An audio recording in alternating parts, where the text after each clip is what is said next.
Hey guys, hope you guys are good and it's family time.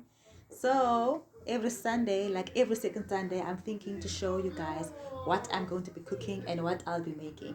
So, ndizoyenza namhlanje, I'm going to be making iruti kunye no. Gauw is something that you get from the garden, like in any garden. It's like a green starch, yabo. I love it. It's healthy, imnandi, it's delicious. You can cook it at any given time. I'm gonna show you guys how to make it. So stay tuned, guys. I'm just gonna take a bath in Woku. In a few minutes, I'm gonna show you how to make rotis and gauw. Sharp, guys.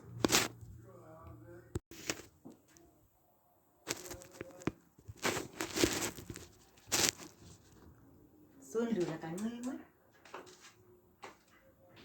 just making up my bed, you know what I'm saying?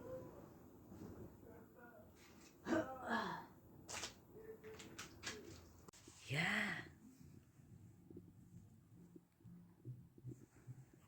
So I'm thinking which outfit do inxiba namhlanje? Ide nxibe le okanye le. I think ndinxiba lena because nobushushu obuthile, yabo? Obviously a bra. So cinga ndinxiba lena. Kuyabanda for le. This is like netball, so manxibe le bhetere. Okay guys, ndizonibona bhetere xa ndigqiba uhlamba. Then ke yokuthi ndinxibe yona.